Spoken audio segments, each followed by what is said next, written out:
साथ में हूं अभिषेक सत्यव्रतम और मेरे साथ है मेरे सहयोगी मानसी दवे और शरद दुबे।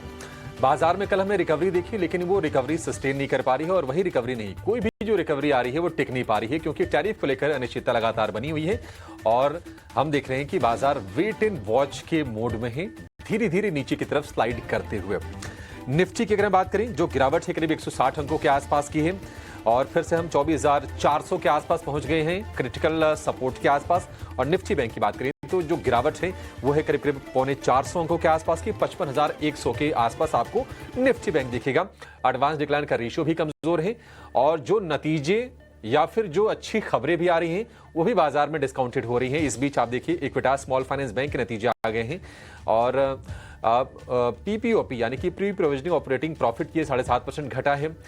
एनआईआई यानी कि नेट इंटरेस्ट इनकम ब्याज से आए 2% घटकर 786 करोड़ रुपए पर आई है। ये ईयर ऑन ईयर के ये फिगर है। तो दोनों के दोनों आंकड़े फिलहाल खराब लग रहे हैं और अगर आप निफ्टी बैंक के कंपोजिशन को देखेंगे तो इस वक्त सिर्फ 2 या 3 शेयर आपको तेजी के साथ दिखाई देंगे। एक तो एयू स्मॉल फाइनेंस बैंक है और दूसरा है IDFC first bank. AU small finance bank सुबह 8% ऊपर था, अच्छी न्यूज के चलते कि इनको इन प्रिंसिपल अप्रूवल मिल गया है आरबीआई से यूनिवर्सल बैंक के लिए, लेकिन वो तेजी भी सस्टेन कर नहीं पाई और हम देख रहे हैं कि 0.25% के गेन से और बाकी 11 शेयर अब लाल निशान के साथ कारोबार कर रहे हैं। तो जरा देख लेते हैं कि शो में हम आगे करने क्या वाले हैं। 1.5 घंटा काफी एक्शन पैक्ड रहेगा। नतीजों की हम चर्चा करेंगे, एसबीआई के नंबर्स को थोड़ा विस्तार से समझेंगे और बाकी कई सारे ट्रिगर्स होंगे, लेकिन फटाफट एक झलक देखिए कि क्या हम खास करने वाले हैं। तो थोड़ी देर में हम जानेंगे कि वायदा बाजार में आपकी रणनीति क्या होनी चाहिए और मार्केट से इंडिकेशंस क्या निकल के आ रहे हैं डेटा के जरिए। क्लोजिंग ट्रेड्स होंगे 2:10 पर, ऑप्शंस के चैंपियन 2:40 पर, 3 बजे होगा मार्केट एट 3 यानी कि बाजार खुलने के बाद का पूरा लेखा जोखा। और बीटीएसटी एसटीबीटी हम देखेंगे 3:10 पर। अपने एक्सपर्ट से समझेंगे कि अब सोमवार के लिए ट्रेड लेकर जाना है या फिर ट्रेड्स अवॉइड करने हैं। इवेंट्स टू वॉच होगा 3:20 पर। लगभग अब देख सकते हैं कि 45-46 नतीजे आ गए हैं निफ्टी के, कुछ ही नतीजे बच गए हैं और एसबीआई के नंबर्स आ जाए हैं। मिक्स्ड है और हम देख रहे हैं कि शेयर हल्की सी गिरावट के साथ कारोबार कर रहे हैं, लेकिन मुनाफे से घाटे में आया है इक्विटास स्मॉल फाइनेंस बैंक, एक नेगेटिव चीज यहां पर बाजार के लिए। फटाफट बड़ी बातें क्या है एक बार देख लेते हैं। निफ्टी करीब 150 अंक नीचे है, 24,450 के नीचे कारोबार कर रहा है। तो ये जो खबर निकल के आई है कि डोनाल्ड ट्रंप ने कहा कि हम जब तक मतभेद थोड़े से दूर नहीं होते हैं टैरिफ को लेकर हम कोई ट्रेड वार्ता करेंगे नहीं। अब देखते हैं आगे क्या होता है। 27 अगस्त तक तो मामला फिलहाल टलता हुआ दिख ही रहा है। निफ्टी बैंक की बात करें तो 350 अंकों की गिरावट है, वहां पर भी हम सेंटिमेंट कमजोर होते हुए लगातार देख रहे हैं और रीसेंट हाई से 2000 पॉइंट हम नीचे निफ्टी बैंक को फिलहाल देख रहे हैं। इसके अलावा अगर आप देखेंगे तो दमदार नतीजों से टाइटन आपको 2% ऊपर दिखेगा और इसका ये जो शेयर है निफ्टी का टॉप गेनर भी इस वक्त है, उसके नीचे आपको एनटीपीसी डॉक्टर रेड्डी जैसे शेयर दिखाई देंगे। साथ साथ मेटल में कमजोरी ज्यादा है। जिंदल स्टेनलेस फिलहाल आपको 5% नीचे कारोबार करता हुआ दिखाई देगा। तो ये है कुछ बड़ी बातें। रियल एस्टेट में दबाव आज फिर से है और सिर्फ रियल एस्टेट नहीं, अगर आप निफ्टी पीएससी इंडेक्स को छोड़ दीजिए तो सारे के सारे जो इंडेक्स है ऑयल एंड गैस में थोड़ी सी बाइंग है, बाकी सारे के सारे कमजोरी के साथ ही कर रहे हैं कारोबार। बिल्कुल, यहाँ पे देखें तो लार्जली सारे सेक्टर्स जो हैं लाल निशान में हैं। कहीं कहीं अपमूव की कोशिश हो रही है बट टिक नहीं पा रहा है, लेकिन बहुत सारे स्टॉक्स है जिस पे नज़र रहने वाली है। ऑफकोर्स अर्निंग स्पेसिफिक इम्पैक्ट एक आ रहा है, कुछ सेक्टोरल स्पेसिफिक इम्पैक्ट और कुछ जो है न्यूज़ फ्लो आ रहा है। तीनों ही सेगमेंट्स पे जो है मूवमेंट्स देखने मिल रही है और बिग बजर्स क्या रहने वाले हैं उसकी सारी डिटेल्स एक एक करके मानसी हमें बताएंगे। मानसी बताएं कौन से बिग बजर्स आपके रडार में आज? बिल्कुल, गुड आफ्टरनून शरद। देखिए जो स्टॉक्स में एक्शन था बिकॉज मार्केट में हम कमजोरी वापस लौटती हुई देख रहे तो वो एक्शन थोड़ा फ्रिजल आउट जरूर हो रहा है, लेकिन फिर भी नतीजों के दम पर जहां जहां मूव्स हैं उन तमाम स्टॉक्स का जिक्र एक बार करते हैं। मजबूत तिमाही नतीजे जहां पर आते हुए दिखे, Titan, LIC, Kalpataru projects, GSFC, HCC, Cummins India, max financials, ये सभी कंपनियों के नतीजे काफ़ी अच्छे आए और उसके बाद स्टॉक्स में आप अच्छा खासा मोमेंटम बेस्ड कामकाज देख रहे हैं on the back of positive news flows. So market volatile और कमजोरी वाले हैं, बावजूद इसके मजबूत तिमाही नतीजे और जिसका हम इंतजार भी कर रहे थे कि तिमाही नतीजों का फर्स्ट हाफ जो है वो कुछ खास नहीं था, तो नंबर्स की तरफ से कब सपोर्ट मिलना शुरू होगा, सेकेंड हाफ क्वार्टरली अर्निंग्स का अब बेहतर नजर आ रहा है और उसी का असर है एटलीस्ट, जो कि मार्केट भले ही वॉलेटाइल हो लेकिन स्टॉक स्पेसिफिक रिएक्शंस तो हमें मिल रहे हैं। इसके अलावा एयू स्मॉल फाइनेंस बैंक आज सुबह से ही फोकस रेडार पर है। ईटी नाउ स्वदेश की एक्सक्लूसिव खबर, हमारी खबर पर मोहर भी लगी। यूनिवर्सल बैंक बनने के लिए आरबीआई से सैद्धांतिक मंजूरी मिलने के चलते एयू स्मॉल फाइनेंस बैंक में बढ़िया तेजी का दौर देखने को मिल रहा है। 745 के लेवल्स पर दिन की शुरुआत से हरे निशान में एटलीस्ट इंटैक्ट है ये काउंटर। आईओसी बीपीसीएल पर भी नजर रखे। एलपीजी कॉम्पेंसेशन पर कैबिनेट में चर्चा की जो बातचीत है उसका एक असर आईओसी बीपीसीएल जैसे स्टॉक्स पर, बीपीसीएल में आप देखें करीब 3% की तेजी के साथ आज के सत्र में कामकाज देखने को मिल रहा है और ये मजबूती जो है फिलहाल इस न्यूज फ्लो के चलते यहाँ पर नजर आ रही है। लेकिन इसके अलावा एक्सचेंज एंसिलरी वाले स्टॉक्स अच्छा चल रहे थे। सीडीएसएल में अब भी शायद मजबूती है, लेकिन बीएसई लिमिटेड अच्छे नतीजे आए, उसके बाद शुरुआत अच्छी खासी होती हुई नजर आई और फिर अभी अगर देखेंगे तो गेन्स जो हैं वो फ्रिजल आउट होते हुए बीएसई लिमिटेड में देखने को मिले। हालांकि सीडीएसएल के स्टॉक प्राइस को एक बार देखते हैं, अब भी 1.5% की तेजी है। बीएसई लिमिटेड के गेन्स जो हैं वो गिरावट में तब्दील हो चुके हैं, करीब 2% की बिकवाली झेलता हुआ ये स्टॉक। लेकिन साथ साथ ईटी नाउ स्वदेश पर आप आज जैसे त्योहार के रंग, रक्षाबंधन कल है लेकिन हम आज ही सेलिब्रेट कर रहे हैं because market session, Friday session आज है और कल शनिवार बाजार बंद रहेंगे, तो हमारा जो फेस्टिवल फ्लेवर है ये धीरे धीरे अब रंग लाना शुरू करेगा, क्योंकि यहाँ से एक करके फेस्टिविटीज शुरू हो जाएंगे और नए साल न्यू ईयर तक, दिसंबर तक की सारी फेस्टिविटीज जो है वो कायम रहने वाली है। इसमें शुरुआत रक्षाबंधन से ऑफकोर्स होगी, 15 अगस्त, नवरात्रि, गणेश चतुर्थी, दिवाली, ये सारे फेस्टिवल्स और साथ साथ न्यू ईयर और क्रिसमस भी होंगे। तो इन तमाम फेस्टिविटीज का इम्पैक्ट जो है कंजम्पशन पॉकेट में देखने को मिलेगा। ऑटो क्षेत्र में अच्छी खासी रफ्तार रहेगी। इसके अलावा होटल्स, एविएशन, साथ ही ट्रैवल टूरिज्म, लीजर वाले जो पॉकेट्स है वहाँ पर भी काफ़ी अच्छा एक्शन दिखेगा। तो ये स्पेसेस हैं और ये सेगमेंट्स हैं जिस पर यहाँ से आपकी नज़र होनी चाहिए। एफएमसीजी स्टॉक्स हो गए, होटल, ऑटोमोबाइल स्पेसेस, यहाँ से स्लोली एंड इवेंचुअली पिकअप होता हुआ ज़रूर नजर आएगा। सो ऑल इन ऑल ये सेटअप है। स्टॉक वाइज तो हम देख रहे हैं बाजार में जहाँ न्यूज़ फ्लोज है वहाँ इम्पैक्ट है, ज़्यादातर इम्पैक्ट जो है नतीजों के दम पर आता हुआ दिख रहा है। हालांकि इंडेक्स वाइज अब भी गिरावट और ज़्यादा गहराती हुई।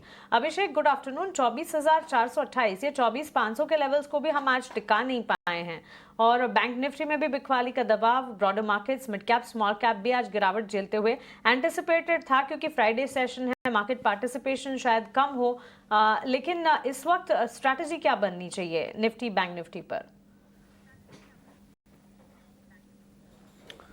मानसी, देखिए सेंटिमेंट काफ़ी वीक है और ये सेंटिमेंट प्ले कर रहे हैं बाजार में, और बाकी जो अच्छी खबरें आ रही हैं या फिर अच्छे नतीजे आ रहे हैं ना, वो बाजार को बहुत सपोर्ट कर नहीं पा रहे हैं।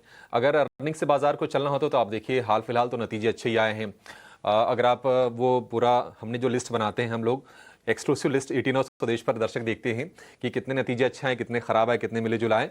अब उसमें जो अच्छे नतीजों की जो संख्या है ना वो आपको बहुत अच्छी दिखेगी, वो वाला कॉलम भी मजबूत दिखेगा। लेकिन बाजार में सारी चीज़ें डिस्काउंट हो रही हैं। आप देखिए अच्छी मतलब टाइटन के अच्छे नंबर आया, शेयर कितना चला, 1%। एसबीआई के नंबर्स भी ऐसे कुछ बहुत कोई निराशाजनक नहीं थे, मिक्स्ड थे, शेयर सपाट है।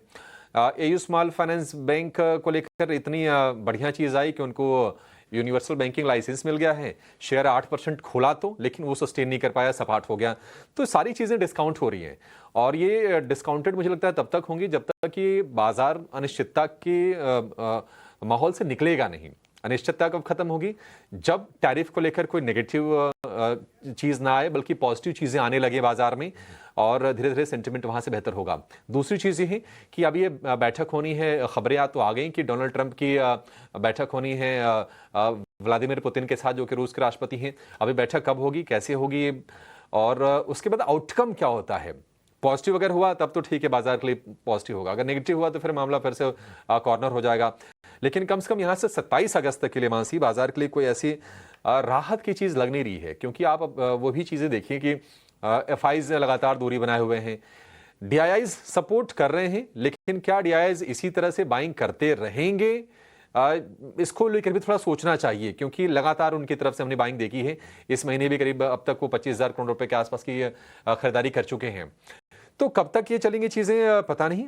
बाकी ग्लोबल जो माहौल है उससे तो बिल्कुल हम छूते हैं कि एशिया में क्या हो रहा है, डाउ में क्या हो रहा है, नेस्डेक हाइस पर जा रहा है, क्या हो रहा है, कोई मतलब नहीं उन चीज़ों से। बिल्कुल हम कह सकते हैं कि डी कपल्ड है और अपने सेंटिमेंट पर बाजार रिएक्शन दे रहे हैं। अदरवाइज क्या है कि नेस्डेक तो जब चल रहा था तो भी निफ्टी आईटी गिर रहा था।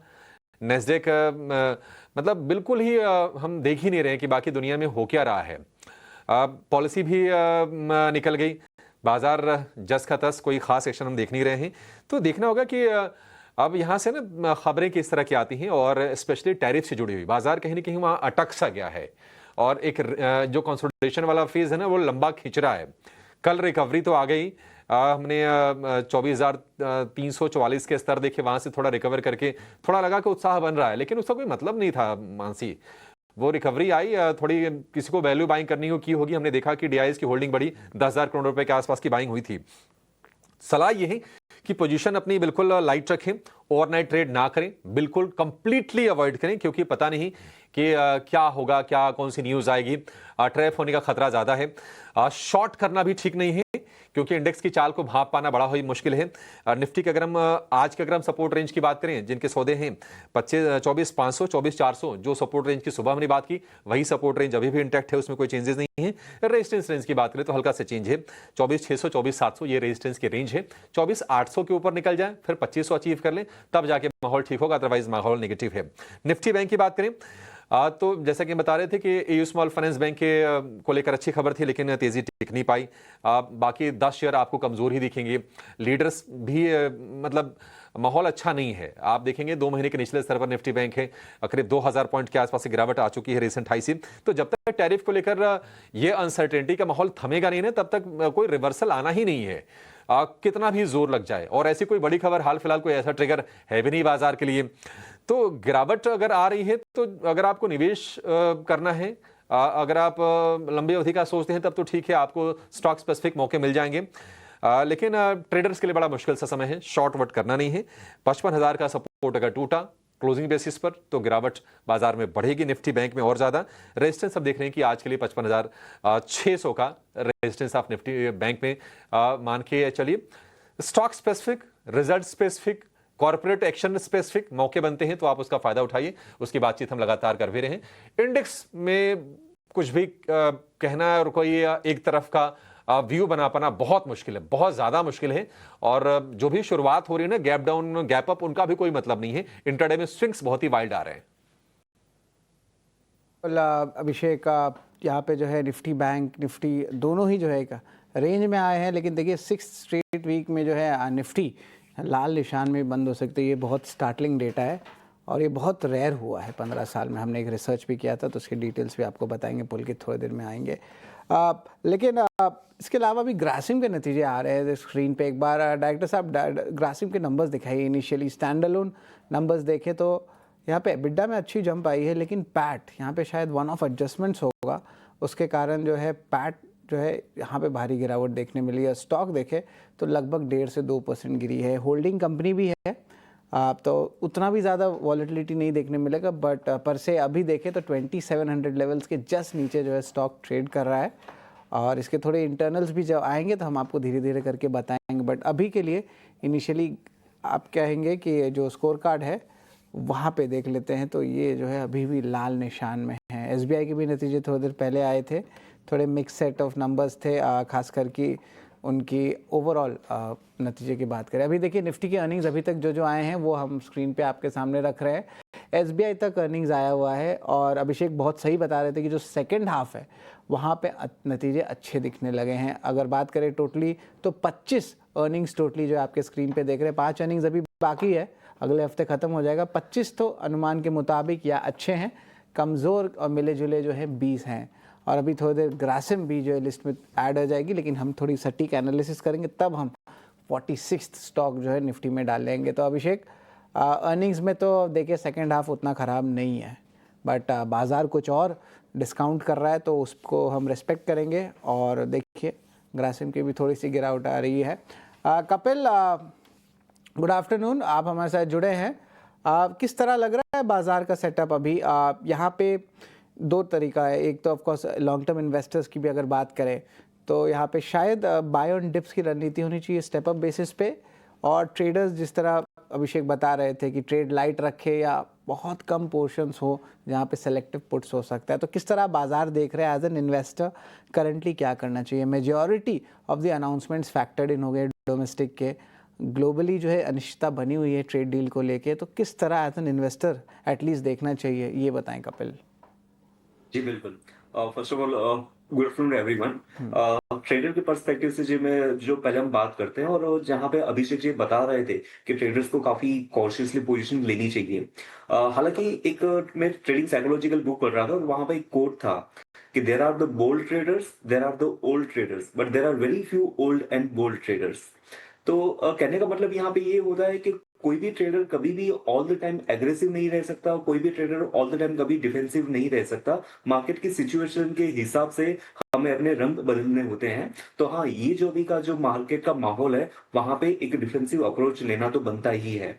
और दूसरा, हमने निफ्टी पे एक विश्लेषण किया हुआ था कि मार्केट ने जो मूवमेंट दी हुई है पोस्ट कोविड के बाद में, जो मार्केट का 2020 में जो लो बना था उसके बाद में हमने काफी अच्छी एक मोमेंटम देखने मिली हुई है। तो वो जो अच्छी मोमेंटम है उसके कुछ चरण है। सो लेट्स से कि 2020 से लेकर 2022 का एक वेरी स्ट्रॉन्ग अपसाइड मोमेंटम था, बाद में 2022 से लेकर 2024 का फिर से एक अपसाइड मोमेंटम आया, और अभी का एक करेक्शन आने के बाद में हमने 18% की अपसाइड मोमेंटम देखी हुई है 21,800 से लेकर 25,600 तक की। तो वहां पे कुछ कुछ चीजें हैं वो काफी कॉमन हमें ऑब्जर्व होते हुए देखने मिली थी कि जो आपका मार्केट का पहला चरण था, तो मार्केट 4 किस्तों में ऊपर गया हुआ है, और चारों किस्तों की जो अपसाइड मोमेंटम थी ना वो कहां ना कहां पे सिमिलर थी। और जो आपका फर्स्ट मूव आ गया था और जब भी वो मार्केट रिवर्स कर रहा है तो उसका कहां ना कहां पे 38 to 50% मार्केट ने रिट्रेस किया हुआ है। तो हम ये जो चरण मार्केट का है, ये जो पहलू है मार्केट का, तो वहां पे हम वही ऑब्जर्व कर रहे हैं कि सेम सेट ऑफ कैरेक्टरिस्टिक्स हमें देखने मिल रहे हैं। तो और जो मार्केट का 18% की अपसाइड मोमेंटम में थी, और जो हिस्टोरिकली जो मार्केट की एक फितरत रही हुई है एक रिट्रेस करने की, वो 38 से 50% की रही हुई है। तो वो पर्टिकुलर प्राइस बैंड अभी कहां ना कहां पे 24,200 से 23,800 के रेंज में आ रहा है। तो हाँ, शॉर्ट टर्म पेन है अभी मार्केट में, लेकिन ट्रेडर के लिए और इन्वेस्टर के लिए काफी अच्छा बाय का मौका बनना चाहिए 24,200 से लेके 23,800 की रेंज के बीच में। जी, रेंज को ध्यान में रखिए। और ये अनिश्चितता परेशान कर रही है बाजार में ना, अनसर्टेनिटी किसी एक तरफ जाए तो फिर तो ट्रेडर के लिए मौके बनेंगे। गिरे तो भी ठीक है, चढ़े तो भी ठीक है, लेकिन ये जो असमंजस की स्थिति है ना, और वो ट्रेडर साइकोलॉजी आप लेवल से भी निकाल सकते हैं। दिन में क्या हो रहा है, मतलब आप देखिए उथल पुथल बहुत तेज है। कल का सत्र बड़ा परफेक्ट एग्जाम्पल था उसको समझने के लिए। कपिल जी, फिर ये बता दीजिए कि अगर किसी को स्टॉक्स में ट्रेड करने हो तो आपने कौन से शेयर्स चुने हैं क्लोजिंग ट्रेड्स के लिए? यहाँ पे जो मार्केट के उथल पुथल है, तो वहां पे सबसे पहले जो डिफेंसिव स्टॉक्स रहे हुए हैं और जो मार्केट की गिरावट के साथ में उनकी गिरावट इतनी ज्यादा नहीं रही हुई, वहां पे हमारा ध्यान बना हुआ है। तो सीमेंट सेक्टर एक ऐसा सेक्टर है कि जहां पे हमें काफी अच्छी बढ़ोतरी देखने मिली हुई है। तो उसमें से सबसे एक डिफेंसिव काउंटर जो मैं प्राइस वाइज में देखता हूँ, तो अंबुजा सीमेंट मेरे ध्यान में आता है कि 582 के लेवल पे ये स्टॉक चल रहा है। यहाँ पे एक एक्यूमुलेशन रेंज रहेगी 582 से 575 के रेंज में, हम धीरे धीरे से स्टॉक को एक्यूमुलेट कर सकते हैं 570 के स्टॉप लॉस से। और ऊपर में इसके अपसाइड मोमेंटम कहां ना कहां पे हमें 610 से 620 की दिखने मिल सकती है। और एक शॉर्ट की तरफ भी मैं देना चाहूंगा कि आरईसी एक सिमेट्रिकल ट्रायंगल का ब्रेकआउट हमें देखने मिला हुआ है, 384 के लेवल पे ट्रेड कर रहा है। तो यहाँ पे हमारा एक बेरिश व्यू बनता है। नीचे में कहां ना कहां पे 365 के हमें डाउन साइड पोटेंशियल देखने मिल रहे हैं, और ऊपर में 392 के स्टॉप लॉस। ठीक है, आरईसी को शॉर्ट करने की सलाह है। 365 के टारगेट, 392 के स्टॉप लॉस, और अंबुजा सीमेंट के लिए 610 620 के टारगेट होंगे। 570 रुपए का आपको स्टॉप लॉस लगा के चलना है। तो एक तेजी का शेयर अंबुजा, और दूसरा एक मंदी का शेयर वो है आरईसी। आज हम देख रहे हैं कि कुछ कुछ इंश्योरेंस स्पेस में ना बाइंग हो रही है। एलआईसी के शेयर में तेजी है, नतीजे एलआईसी के अच्छे आए। एलआईसी के अलावा जीआईसी आरई के शेयर में भी हम तेजी देख रहे हैं, और हल्की फुल्की बाइंग कुछ और शेयरों में हो रही है। लेकिन ये दो शेयर आज मोमेंटम अच्छा दिखा रहे हैं, ये कमजोरी वाले बाजार में भी। तो ठीक है, जो डोमेस्टिक फोकस जो कंपनीज है ना, एक रणनीति ये भी हो सकती है कि अगर आप बाजार में थोड़ा सेफ्टी खोज रहे हैं, चाहे वो इन्वेस्टमेंट के लिहाज से हो या फिर ट्रेड के लिहाज से हो। देखिए, बहुत वीक सेंटिमेंट होंगे तब तो फिर बाजार पूरा गिरता है, लेकिन जब थोड़ी से ना मामला साइडवेज हो तो जो डोमेस्टिक फेसिंग है वहां पर आप उतनी दिक्कत देखेंगे नहीं। LIC का नंबर अच्छा है, शेयर ये चल रहा है। LIC के साथ साथ GIC आ रही भी है, मोमेंटम देख रहे हैं कुछ सत्र से। कपिल जी, इंश्योरेंस स्पेस में कोई शेयर जो आपके रडार पर आ रहा हो और जहां आपके हिसाब से ट्रेडिंग के या फिर पोजिशनल बेट्स अच्छे बन रहे हो? बेसिकली हाँ, इंश्योरेंस सेक्टर में भी काफी सारा डिफेंसिवनेस यहाँ पे बताया हुआ है, और इंश्योरेंस सेक्टर्स में थोड़ा सा स्ट्रगल रहा हुआ है between the general insurance companies and life insurance companies. इन दोनों सेक्टर्स में कहाँ में बैक एंड फोर्थ मोमेंटम हमें देखने मिली हुई है। हाल ही हमें GIC में काफी अच्छी मोमेंटम देखने मिल रही है, लेकिन वो उसका भी बेस फॉर्मेशन चल रहा है। स्टॉक स्पेसिफिक अगर मैं लाइफ इंश्योरेंस में मुझे कुछ पसंद करना होगा तो LIC मेरा फर्स्ट प्रेफरेंस रहेगा यहाँ पे, क्योंकि स्टॉक प्राइस का जो स्ट्रक्चर बना हुआ है वहां से एक अच्छा सा रिट्रेस किया 200 मूविंग एवरेज में सपोर्ट लेवल लेके आज एक पॉजिटिव ट्रैक्शन हमें देखने मिल रहा है। तो यहाँ पे ये एक सेटअप अच्छा देखने मिल रहा है 912 के लेवल पे, और इमीडिएट इसकी जो रेजिस्टेंस लेवल बनती है वो कहाँ ना कहाँ पे 950 960 के लेवल पे आ रही है। तो करंट मार्केट प्राइस से जो अपसाइड पोटेंशियल का जो बीच का गैप है वो भी काफी अच्छा है, और नीचे में जो इसके स्टॉप लॉस या फिर जो सपोर्ट इमीडिएट बनता है वो कहाँ ना कहाँ पे 880 के लेवल के यहाँ पे बनता है। तो 880 के स्टॉप लॉस से LIC इंश्योरेंस को हम पॉजिटिवली देख सकते हैं।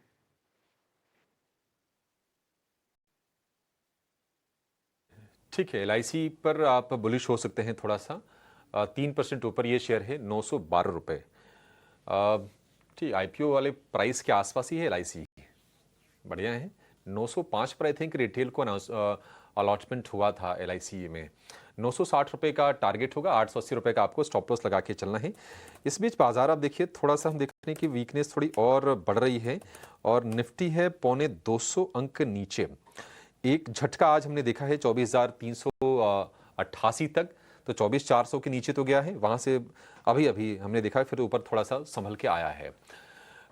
तो माहौल तो वीकनेस वाला है ही, और हम देख रहे हैं कि अडानी ग्रुप के शेयरों में गिरावट आज तेज हो रही है। अडानी एंटरप्राइजेस करीब 3% नीचे है, भारतीय एयरटेल करीब 3% नीचे, और फाइनेंशियल्स में इंडसइंड बैंक, श्रीराम फाइनेंस, ये भी कुछ शेयर्स हैं जहां पर दबाव देखने को मिल रहा है। और आदित्य बिरला ग्रुप की कंपनीज ग्रासिम, हिंडाल्को, दोनों में आज कमजोरी दिख रही है। JSW स्टील आज शुरुआत हमने देखा था कि सपाट हुई थी, लेकिन जैसे जैसे समय बीता है ये शेयर गिरावट का शिकार हुआ है और अब करीब 2% नीचे है, 1044 रुपए के आसपास के प्राइसेस हैं। कपिल, कोई शॉर्ट और आपको दिख रहा है क्या? मेटल में कहीं कुछ शॉर्ट करना है, क्योंकि हम देख रहे हैं कि JSW स्टील कमजोर है, हिंडाल्को कमजोर है, बाकी कुछ मिडकैप में भी कमजोरी हम बढ़ते हुए देख रहे हैं। मेटल स्टॉक्स का अगर मैं यहाँ पे देखता हूँ तो बेसिकली मैंने अपना यहाँ पे एक पैकिंग ऑर्डर बना के रखा हुआ है। तो यहाँ पे सबसे जो वीक काउंटर मुझे देखने मिले हुए हैं, तो एक तो VEDL बनता है, टाटा स्टील बनता है, और स्टील अथॉरिटी बनता है, जो कि एक मॉडल हमने क्रिएट किया होगा इसके बेसिस पे। और इसके अगर मैं टेक्निकल चार्ट देखता हूँ करंट लेवल पे, तो VEDL का स्टॉक का जो परफॉर्मेंस था ना ही बहुत ज्यादा अच्छा रहा हुआ है, ना ही बहुत ज्यादा खराब रहा हुआ है, लेकिन पिछले 4-5 दिनों के अपसाइड मोमेंटम के होते हुए स्टॉक प्राइस का रेजिस्टेंस फेस किया हुआ है। आज एक सेलिंग प्रेशर का शिकार बनते हुए हमें देखने मिला हुआ है। तो 432 के लेवल पे है, स्टॉप लॉस काफी किफायती है, यहाँ पे 432 है, और स्टॉप लॉस इसका 442 के लेवल के यहाँ पे ही बनता है। तो इस पर्टिकुलर लेवल पे VEDL में एक वीकनेस दिखने मिलती है, और 442 के स्टॉप लॉस से शॉर्ट का कैंडिडेट बनता है। टारगेट क्या होगा कपिल वेदांता के लिए? और नीचे में 420 के अपसाइड डाउनसाइड मोमेंटम हमें देखने मिल सकते हैं। ठीक है, 442 रुपए का आप इसमें स्टॉप लॉस लगा लीजिए, और 420 का टारगेट होगा वेदांता के लिए। निफ्टी 24,400 पर करीब 180 अंकों की गिरावट। और एक और शेयर आप जरा कपिल इसका चार्ट देख के रखिएगा, 16,000 के आसपास आ गया है डिक्सन, डे लो पर ये शेयर है, और हमने देखा था कि 17,000 से लगातार ये फॉलिंग जोन में है डिक्सन टेक्नोलॉजीज का शेयर। क्या करना चाहिए, एक छोटे से ब्रेक के बाद जानेंगे, और आज के बिग एक्शन वाले स्टॉक्स कौन से होंगे ये भी समझेंगे बहुत ही छोटे से ब्रेक के बाद।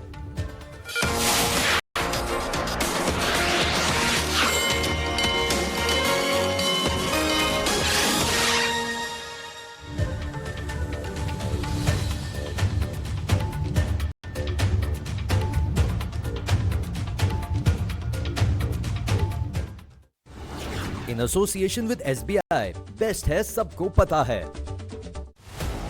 हर खास खबर पर सेलिंग थोड़ा इंटेंसिफाई कर रहा है और ये सपोर्ट जो है ब्रॉडर मार्केट से भी नहीं देखने मिल रहा है। एक बार निफ्टी बैंक के भी चार्ट एक बार फायर करें, यहाँ भी पता चलेगा। यहाँ पे भी जो है गिरावट देखने मिल रही है और अटेम्प्ट भी नहीं हो रही है रिकवरी की। 400 पॉइंट से ज़्यादा की गिरावट जो है दिन के ट्रेड में देखने मिली। 55,100 का जो इंपॉर्टेंट लेवल था उसको भी जो है तोड़ दिया है निफ्टी बैंक ने। मिड कैप इंडेसेस और स्मॉल कैप इंडेसेस दोनों को एक बार फायर करें तो हमें पता चलेगा ब्रॉडर मार्केट्स में क्या पेन ज़्यादा है कि नहीं। और आप देखिए निफ्टी मिड कैप डेज लो पे ऑलमोस्ट 1.3% डाउन है। निफ्टी स्मॉल कैप 100 इंडेक्स भी दिखाए और ये भी जो है 1% गिरा हुआ है। उतना ज़्यादा नहीं गिरावट है जितना मिड कैप के साथ है, लेकिन टूवर्ड्स द डेज लो आपके सारे बेंचमार्क और ब्रॉडर इंडेसेस दोनों देखने मिल रहे हैं। लेकिन चलिए अब हमारे साथ तेजस शाह जुड़ रहे हैं। गुड आफ्टरनून तेजस। बाजार में भारी गिरावट जो है चले आ रही है और आज का सेशन देखें, कल की छोटी सी जो रिकवरी आई थी शॉर्ट कवरिंग से वो गेंस तो चले ही गए हैं, लेकिन अब धीरे धीरे दिख रहा है कि और गिरावट बढ़ते जा रही है। किस तरह आप अभी मार्केट्स को व्यू करेंगे और अब एज अ ट्रेडर अब क्या करना चाहिए या नहीं करना चाहिए? करंटली बाजार अभी निचले स्तर पे, ज़रा बताएं। गुड आफ्टरनून आपको और सभी दर्शकों को।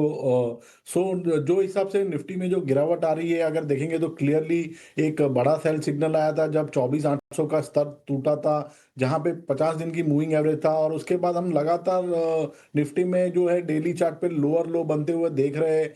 और कल के सत्र में भी देखेंगे तो अच्छी खासी रिकवरी आई थी during the second half, but वो भी आज के सत्र में टिक नहीं पा रही है। और आज भी हम अच्छी खासी गिरावट देख रहे हैं both in Nifty and bank Nifty.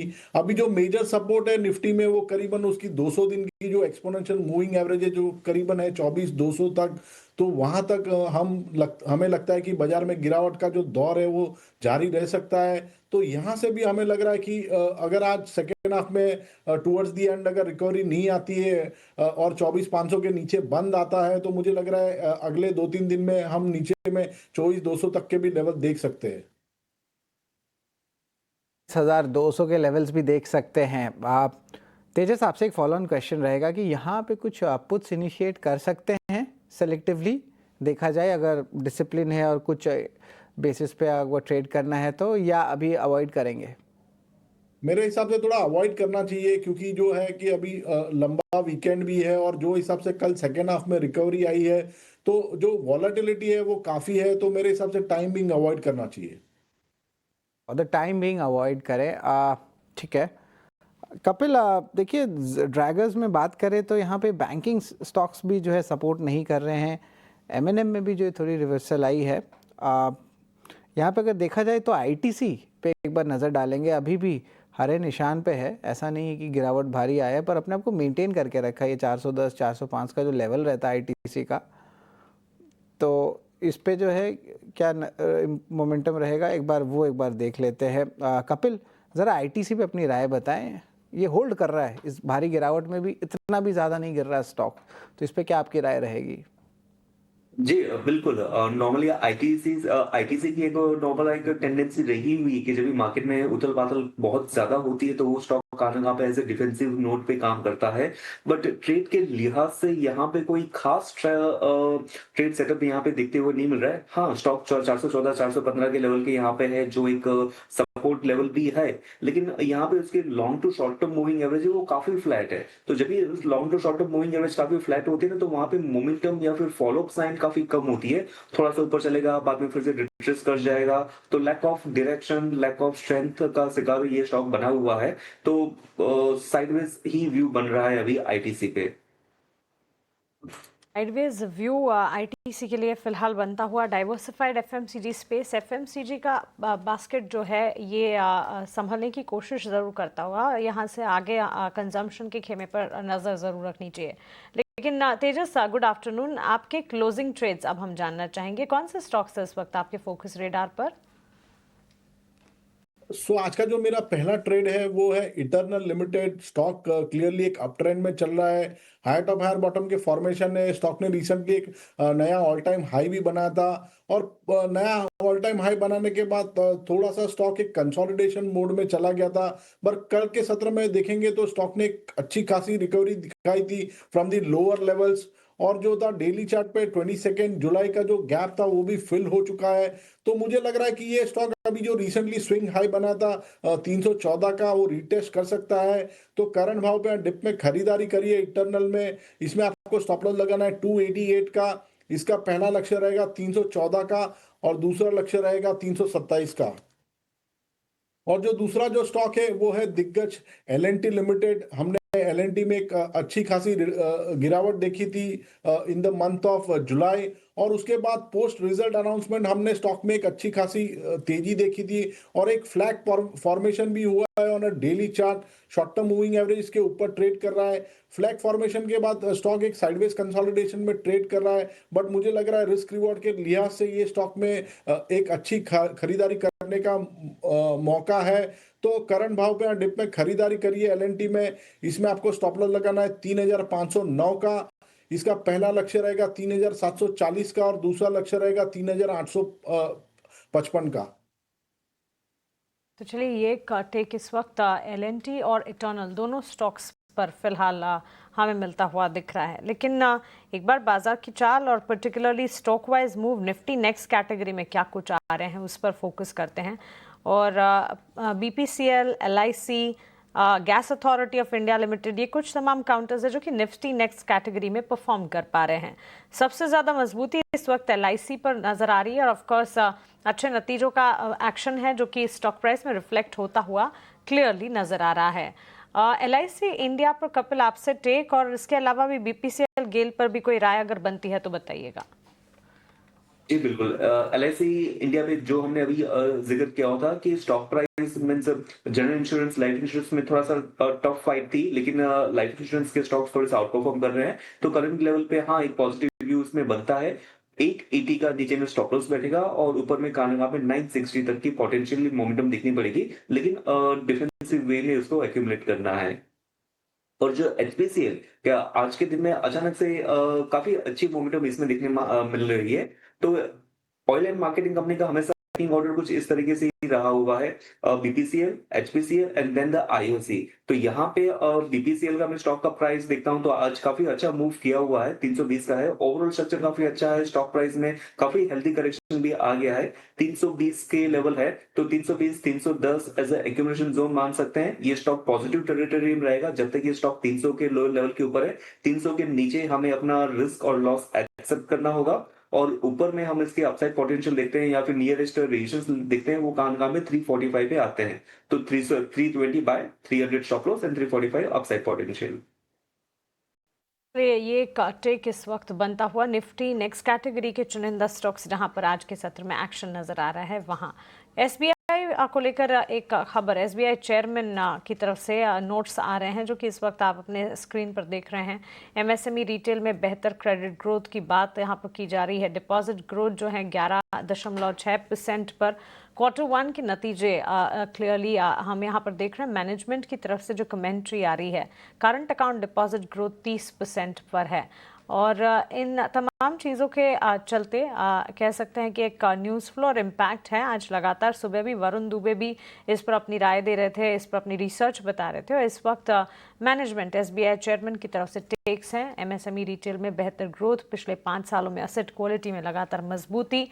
So clearly asset quality और साथ ही इनके पर्टिकुलर सेगमेंट्स में बेटर ग्रोथ की खबर यहाँ पर आती हुई और मैनेजमेंट की तरफ से टेक्स आते हुए।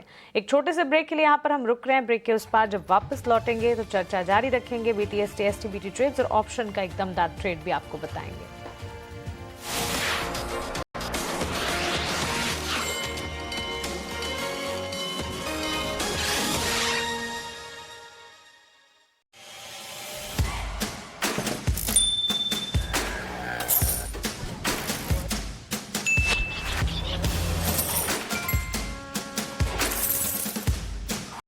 नतीजों के चलते यहां पर तेजी है और थोड़ी बहुत हम बाइंग देख रहे हैं कंजम्पशन और कुछ सिलेक्टिव फार्मा स्टॉक्स में आज हल्की सी खरीदारी है। OMC स्टॉक में मजबूती है क्योंकि एक पॉजिटिव खबर आई थी LPG की सब्सिडी को लेकर, और हम देख रहे हैं कि BPCL, HPCL, IOC ये तमाम शेयर आपको ऊपर दिखेंगे। और अगर आप एनर्जी बास्केट को थोड़ा लंबा कर लीजिए तो उसमें आपको NTPC भी ऊपर दिखेगा, गेल के शेयर में भी तेजी दिखेगी। तेजस भाई गुड आफ्टरनून, बताइए कोई यहाँ से तेजी करने का मौका किसी शेयर में आपको दिख रहा है एनर्जी स्पेस में? तो अगर चार्टिकली देखेंगे तो मेरे हिसाब से जो है ऑयल मार्केटिंग कंपनीज में जो सबसे बेस्ट स्ट्रक्चर है वो है 1 सेकेंड बीपीसीएल का स्टॉक में हमने एक अच्छी खासी गिरावट देखी थी from the recent swing high of 358 और स्टॉक एग्जैक्टली 200 दिन की मूविंग एवरेज के सपोर्ट लेके रिबाउंड हुआ है।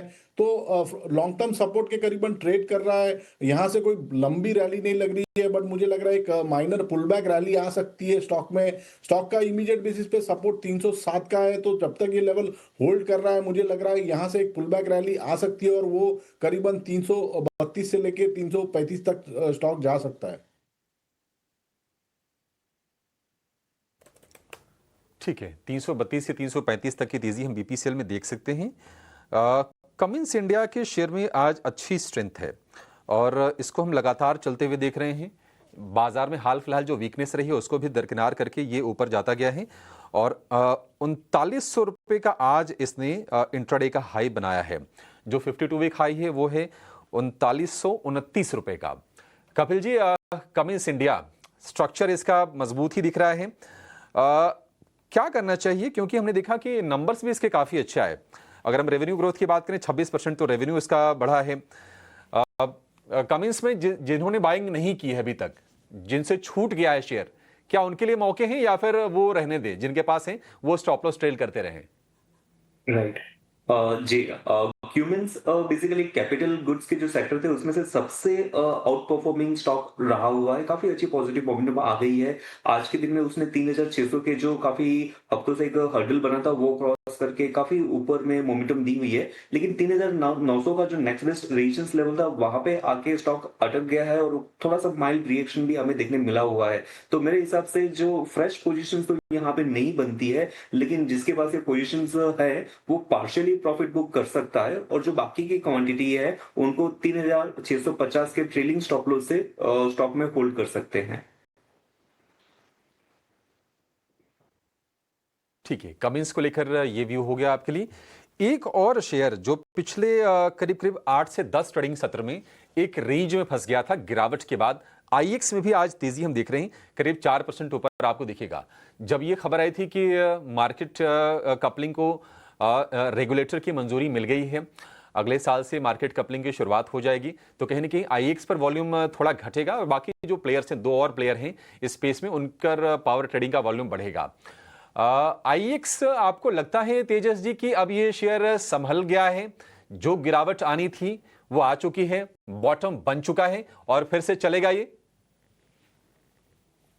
नहीं, तकनीकी रूप से अगर देखेंगे तो स्टॉक अभी भी डाउन ट्रेंड में है। स्टॉक एक अच्छी खासी गिरावट के बाद एक ओवरसोल्ड टेरिटरी में चला गया था ऑन इंडिकेटर पैरामीटर पे, तो उसके वजह से हम हल्की सी बाउंस बैक रैली देख रहे हैं स्टॉक में। बॉटम कंफर्मेशन अभी भी हुआ नहीं है, बट क्योंकि स्टॉक एक ओवरसोल्ड जोन में चल रहा है तो एक हल्की सी पुलबैक रैली आ सकती है। तो यहाँ से अगर कोई रैली आती है तो मेरे हिसाब से तो अगर किसी का ट्रेडिंग का नजरिया रहता है तो उसमें से एग्जिट करना चाहिए। जी बिल्कुल, यहाँ पे जो है आईएक्स के जो अहम कॉल आ रहे हैं, सेल एंड राइज की जो है रणनीति बता रहे हैं तेजस। कपिल, एक बार पीएसयू बैंक्स पे आपकी राय चाहिए। देखिए दिन के ट्रेड में महाराष्ट्र बैंक, सेंट्रल बैंक और इवन इंडियन बैंक हमारे गेस्ट शरण ने भी बताया था, बहुत दिन से बता रहे थे और आज भी देखिए स्ट्रेंथ देखने मिल रहा है। एक टाइप से रिकवरी भी डेज लो से निफ्टी पीएसयू बैंक अटेम्प्ट कर तो रही है। महाराष्ट्र बैंक की चार्ट एक बार नज़र लेके आते हैं, स्टॉक लगभग 4% ऊपर है।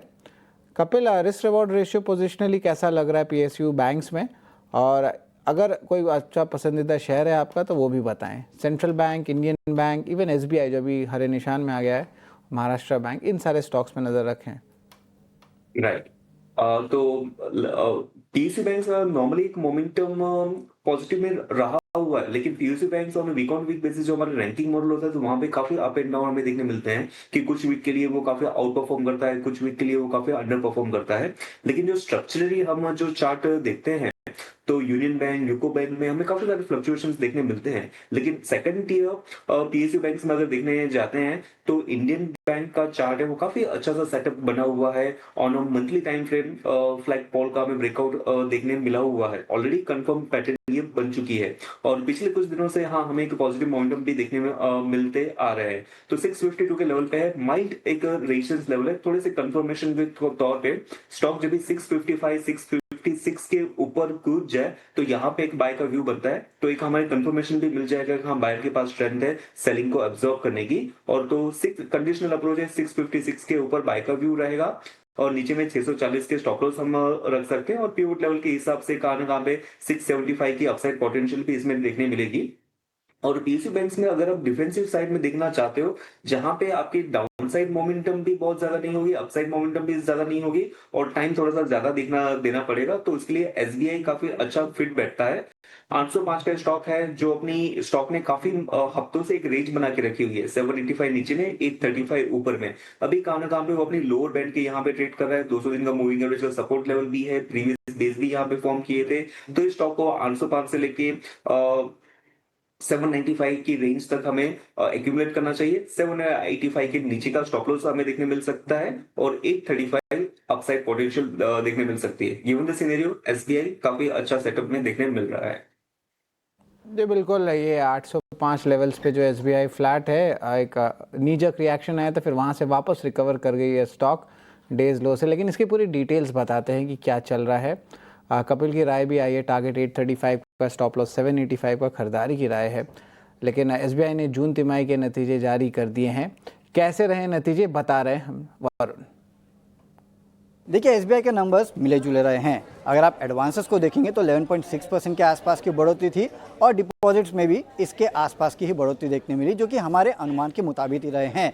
No doubt net interest income में थोड़ा बहुत डिक्लाइन देखने मिला है। ये एसेट और लाइबिलिटी के जो रिप्राइजिंग की गई है उसका इम्पैक्ट कहीं ना कहीं नेट इंटरेस्ट इनकम पे देखा गया है। लेकिन प्रॉफिट को देखिएगा, साथ ही साथ पीपीओपी को देखिएगा, वहाँ पे करीब 12.5 से 15.5% के आसपास की बढ़ोतरी देखने मिली। हालांकि अदर इनकम का इसमें बहुत बड़ा रोल है, क्योंकि साल दर साल बेसिस पे अदर इनकम में 55% के आसपास की बढ़ोतरी देखी गई है, जिसका इम्पैक्ट प्रॉफिट और पीपीओपी पे देखा गया है। साल दर साल क्वार्टर प्रोविजनिंग में और साथ ही साथ स्लिपेजेस में बढ़ोतरी देखने मिली है, जो कि हमारे अनुमान के मुताबिक ही थी। लेकिन एसेट क्वालिटी अगर आप देखेंगे तो स्टेबल रही है। 1.83% के आसपास जीएनपीए नंबर और एनएनपीए 0.47% के आसपास रहा है, जो कि हमारे अनुमान के मुताबिक ही है।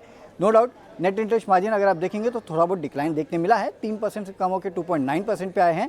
लेकिन हमारा अनुमान था कि 2.8 से 2.9% के बीच में रहेंगे और उसके अपर एंड पे आए हैं। तो ये नंबर भी हमारे अनुमान के मुताबिक ही है। तो अगर आप ओवरऑल रिजल्ट देखेंगे एसबीआई का तो नो डाउट एक सॉफ्ट क्वार्टर रहा है, लेकिन जितने भी नंबर्स आए हैं वो ऑलमोस्ट हमारे अनुमान के मुताबिक ही रहे हैं। ओके, अनुमान के मुताबिक अहम बातें एसबीआई के। अभी थोड़ी देर पहले हम मैनेजमेंट के टेक अवेज भी समझ रहे थे और एसबीआई के management numbers, credit growth scenarios और ओवरऑल पर्सपेक्टिव पर अपनी जानकारी देते हुए एसबीआई और साथ साथ अन्य स्टॉक्स पर भी एक फोकस। और तेजस, एक टेक आपसे जानना चाहूँगी, बैंक्स एंड फाइनेंशियल्स में अब आज सुबह ही हम देख रहे थे फाइनेंशियल से जुड़े स्टॉक्स में एक मूवमेंट थी ज़रूर। इस वक्त अगेन गेन्स फ्रिजल आउट होते हुए ज़रूर दिखे, लेकिन सरकारी बैंक क्षेत्र, निजी बैंक क्षेत्र में अगर कुछ या फाइनेंशियल स्पेस में कुछ अगर आपको पसंद आता है गिरावट में खरीदारी के लिहाज से। देखिए एसबीआई की बात करें तो स्टॉक ने एक अच्छा खासा बेस बना दिया है 780-85 के करीबन। और आज का अगर लो भी देखेंगे तो स्टॉक ने 200 दिन की मूविंग एवरेज का सपोर्ट लेके वापस रिकवरी दिखाई है। तो 780 एक क्रूशल सपोर्ट है। जब तक ये स्टॉक ये लेवल के ऊपर होल्ड कर रहा है, बायस थोड़ा माइल्डली पॉजिटिव है। इमीडिएट बेसिस पे स्टॉक का रेजिस्टेंस है करीबन 825 का, और वो सरपास होता है तो स्टॉक 840 तक भी जा सकता है। तो किसी के पास अगर लॉन्ग पोजीशन है तो बने रह सकते हैं विद स्टॉप लॉस बिलो 780। और अगर चार्टिकली देखेंगे तो पीएसयू बैंकिंग स्पेस में जो दूसरा स्टॉक अच्छा लग रहा है वो है बैंक ऑफ महाराष्ट्र। और आज के सत्र में भी हमने देखा कि स्टॉक ने एक अच्छी खासी स्ट्रेंथ दिखाई है। 200 दिन की मूविंग एवरेज से ही स्टॉक रिवर्स हुआ है और अभी आज के सत्र में 20 दिन और 50 दिन के मूविंग एवरेज के ऊपर कंसिस्टेंटली ट्रेड कर रहा है। ओवरऑल चार्ट स्ट्रक्चर स्ट्रांग है। तो ये स्टॉक में अगर आता है, कोई डिप आती है तो इसमें खरीदारी कर सकते हैं with stop loss below 53 half. इसमें लक्ष्य रहेगा 58 का पहला, और वो सरपास होता है तो हमें लग रहा है ये स्टॉक 60 तक भी जा सकता है। तो बाय एंड डिप्स की रणनीति रख सकते हैं बैंक ऑफ महाराष्ट्र में।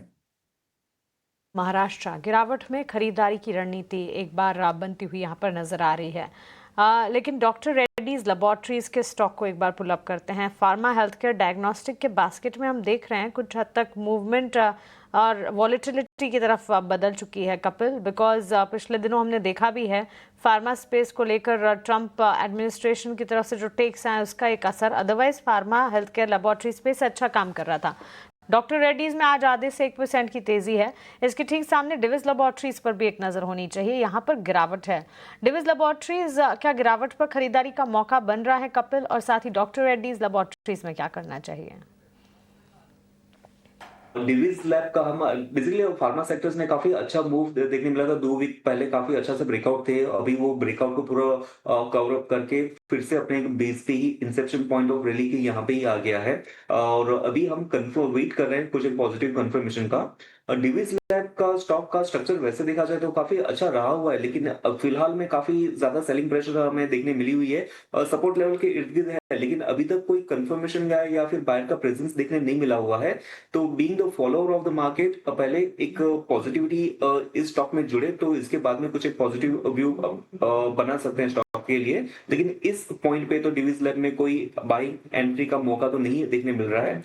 और दूसरा जो स्टॉक में यहाँ पे फार्मा स्टॉक्स में जो मेरे ध्यान में है जो कि टोरेंट फार्मा है। टोरेंट फार्मा डोमेस्टिक ओरिएंटेशन उसका ज्यादा रहा हुआ है, स्टॉक में काफी 2-3 महीनों का बेस का ब्रेकआउट करके रिटेस्ट करके कल के दिन में हमें कुछ पॉजिटिव मोमेंटम भी देखने मिली थी।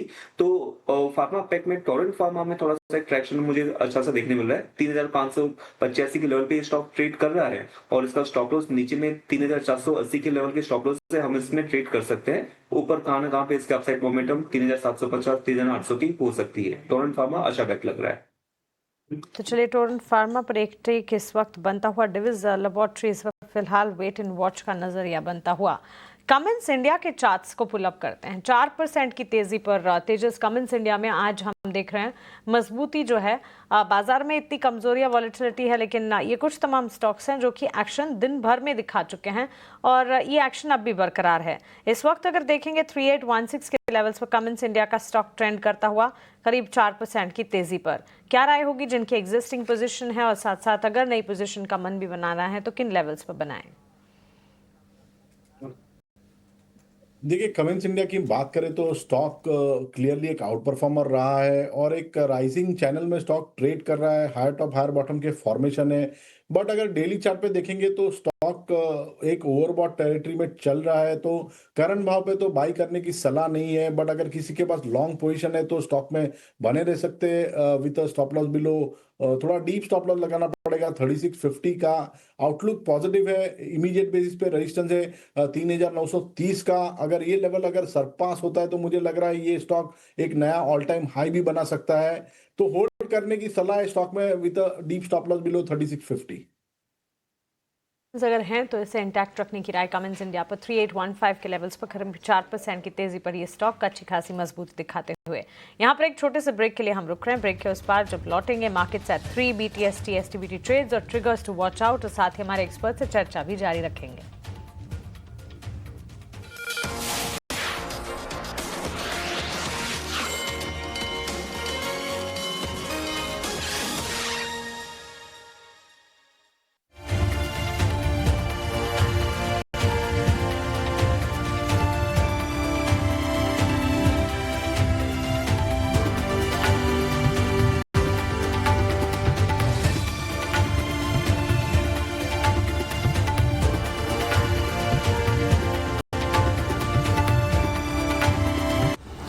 in association with SBI. Best है। लग रहा था कि नहीं गिफ्ट निफ्टी जो इंडिकेशन दे रहा था बाजार उसको फॉलो नहीं कर रहा है और 24,400 के नीचे निफ्टी आपको दिखेगा। और निफ्टी बैंक की बात करें तो 55,100 के आसपास है, बहुत ही अपने क्रिटिकल सपोर्ट लेवल के आसपास। इनफैक्ट निफ्टी ने तो सपोर्ट तोड़ा भी है। अब देखते हैं कि यहाँ से चाल क्या होती है। और जो अगर आप सेक्टर्स देखेंगे ना तो वहाँ पर भी आपको काफ़ी ज़्यादा निराशा होगी। आप इस वक्त देखिए निफ्टी बैंक में IDFC फर्स्ट बैंक को छोड़ दें, वो भी सिर्फ कहने को हरे निशान में है, अदरवाइज बिल्कुल सपाट कारोबार हो रहा है। और एक्सिस बैंक में 1.5% की गिरावट है। HDFC बैंक कमजोर है, करीब करीब 1% के आसपास, 1975 रुपये के आसपास के प्राइजेस हैं और 11 शेयर कमजोर हैं। अगर हम सेक्टर की बात करें तो आप ऑयल एंड गैस को अगर छोड़ दें वो भी बहुत ही मार्जिनल गेंस हैं, हल्के से 0.12% के ही गेंस हैं। बाकी सारे के सारे सेक्टर कमजोर हैं और जो सबसे ज्यादा कमजोर हैं वो है रियल एस्टेट। लगातार हम प्रेशर देख रहे हैं रियल एस्टेट, मेटल, यानी कि जो आपकी इकोनॉमी से जुड़े हुए भी जो शेयर्स हैं ना, वहां पर भी हम देख रहे हैं कि मार पड़ रही है। और मिड कैप स्मॉल कैप में तो माहौल काफी खराब हो रहा है। आप देखिए मिड कैप 100 इंडेक्स है करीब 1.5% नीचे इस वक्त कारोबार कर रहा है, करीब 800 अंकों के आसपास की गिरावट है। और निफ्टी स्मॉल कैप 100 की बात करें तो 1.25% की गिरावट वहां भी है। पिछले 1 घंटे में इन दोनों के दोनों इंडेक्स में हम देख रहे हैं कि गिरावट बढ़ती हुई दिखी है। इस बीच बॉम्बे डाइंग के नतीजे आपके स्क्रीन पर आए हैं। मुनाफा 15.5 करोड़ से घट के आ गया है करीब 14 करोड़ रुपए के आसपास, उसके भी नीचे ईयर ऑन ईयर की यह फिगर है। शेयर में हम देख रहे हैं कमजोरी इस वक्त, और आप देखेंगे हालांकि 4 रुपए ही नीचे है, 2.25% के आसपास, 2.5% के आसपास की गिरावट बॉम्बे डाइंग के शेयर में है। अपने एक एक्सपर्ट को जोड़ते हैं और बॉम्बे डाइंग पर भी व्यू लेंगे और मार्केट में आपकी रणनीति क्या होनी चाहिए ये भी समझेंगे। कोटक सिक्योरिटीज के बहुत ही दिग्गज एक्सपर्ट हैं अमोल आठवाले हमारे साथ जुड़ गए हैं। Amol ji, thank you so much for joining us. बताइए बॉम्बे डाइंग वीक नंबर्स, आय भी घटी है, मुनाफे पर भी हिट आया है, कमजोर नंबर है। क्या करे बॉम्बे डाइंग में? जिनके पास है क्या वो निकल जाए, इसके बारे में सोचे। जी नमस्ते and good afternoon. I think 2 week पहले ही स्टॉक ने करेक्शन चालू किया था, 190 195 के आसपास टॉप बना था और उधर से कंसिस्टेंटली स्टॉक में दबाव रहा है, लोअर टॉप फॉर्मेशन भी रहा है। अभी का अगर मैं सेटअप देखता हूं तो वीक ही है और वही कंटिन्यू रहने के चांसेस चार्ट्स पे तो दिख के आ रहे। 170 एक पोजिशनल पॉइंट ऑफ व्यू से अगर मैं देखता हूं तो एक रेजिस्टेंस जोन का काम करेगा। जब तक उसके नीचे स्टॉक रह रहा है, ये जो वीक सेटअप बना हुआ है वो कंटिन्यू होने के चांसेस काफी ब्राइट लग रहे हैं। ऑन द लोअर साइड अगर मैं पोजिशनल पॉइंट ऑफ व्यू से देखता हूँ तो 155 और 150 ये 2 सपोर्ट्स निकल के आ रहे। सेटअप वीक ही है और वही मोमेंटम कंटिन्यू रहने के चांसेस काफी ब्राइट लग रहे। ठीक है, सेटअप वीक है, गिरावट और बढ़ सकती है। बॉम्बे डाइंग में 2% की कमजोरी फिलहाल शेयर में हम देख रहे हैं। लेकिन चलिए बाजार में आज किस तरह का एक्शन हुआ है। वैसे कुछ खास बहुत ज्यादा हाईलाइट करने को लेकर तो नहीं है, लेकिन जरा एक बार समझ लेते हैं कि क्या कुछ हुआ है। एक्शन पूरा लेकर हमारे सहयोगी आनंद शुक्ला जुड़ गए हैं। आनंद, बताइए क्या हुआ है मार्केट में आज और क्या हाइलाइट्स रहे आज के।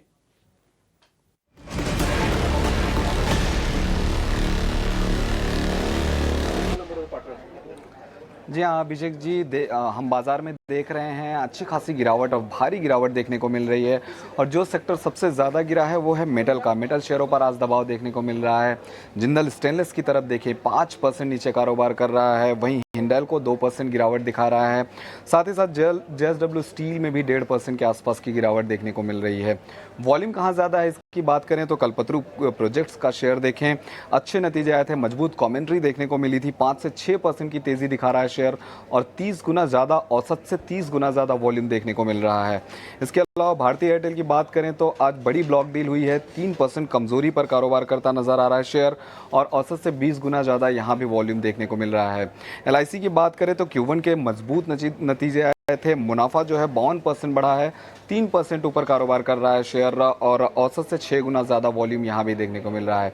SBI के नतीजे आए हैं, मुनाफा 17,000 करोड़ से बढ़कर 19,000 करोड़ पहुँच गया है। साथ ही साथ PPOP में भी बढ़ोतरी हुई है ईयर ऑन ईयर बेसिस पे, लेकिन ग्रॉस NPA देखें तो हल्का सा बढ़ा है क्वार्टर ऑन क्वार्टर बेसिस पे। कुल मिला के मिले जुले नतीजे आए हैं और शेयर सपाट कारोबार करता नजर आ रहा है। स्टार सीमेंट के नतीजों की बात करें तो मुनाफा घटा है, 123 करोड़ से घटकर 99 करोड़ पे आ गया है क्वार्टर ऑन क्वार्टर बेसिस पे। साथ ही साथ आय जो है 1052 करोड़ से घटकर 912 करोड़ पे आ गया है क्वार्टर ऑन क्वार्टर बेसिस पे।